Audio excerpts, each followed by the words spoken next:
Welcome to Win the Day. I'm Jon Winkelman, standing in for Pastor Nat. Today we're going to talk about necessary encouragement. Therefore, when we could bear it no longer, we were willing to be left behind at Athens alone.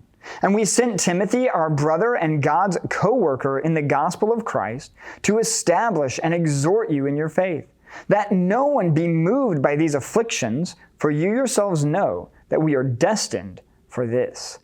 That was 1 Thessalonians chapter 3, verses 1 through 3. Priorities can be hard, especially when we are choosing between good things. I once had to choose between speaking at a graduation or attending the graduation of my youngest sister. Two good things. Two things that I wanted to do, but since I have not mastered being two places at once, I had to choose one. I chose to be there for my sister. This is the kind of choice Paul is making in our passage.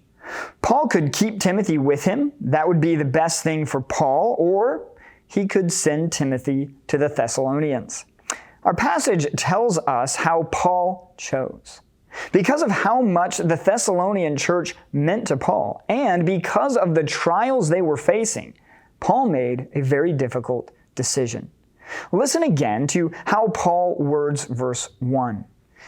Therefore, when we could bear it no longer, we were willing to be left behind at Athens alone.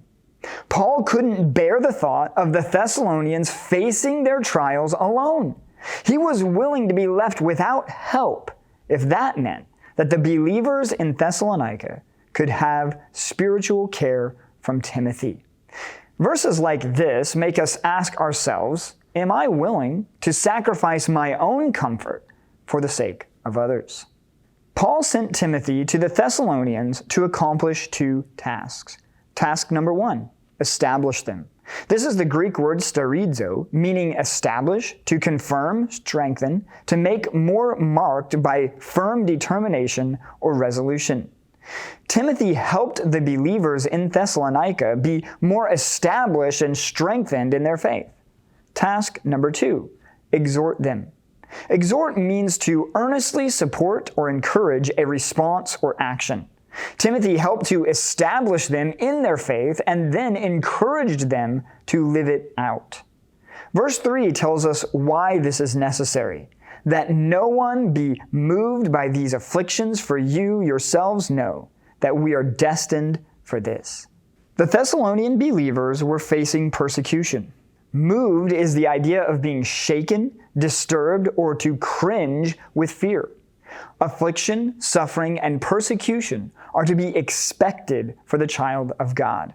2 Timothy 3 verse 12 says this, indeed, all who desire to live a godly life in Christ Jesus will be persecuted. Not might, not could, will. Paul tells the Thessalonians, we are destined for this. This is a powerful Greek word because it means to set in place or appoint. We are placed by God in situations and circumstances that are difficult. Why?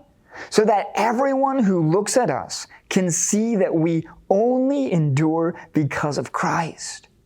Hard times are to be expected, but know this, hard times can be endured with the strength and power of Christ. Paul sacrificed his own comfort to send Timothy to the Thessalonian church so that they could face their trials with a faith that is firm. We can only endure the hard times of life when we have our faith firmly established and we have brothers and sisters in Christ encouraging us. We must have faith that is deeply rooted, and we must both give and receive encouragement.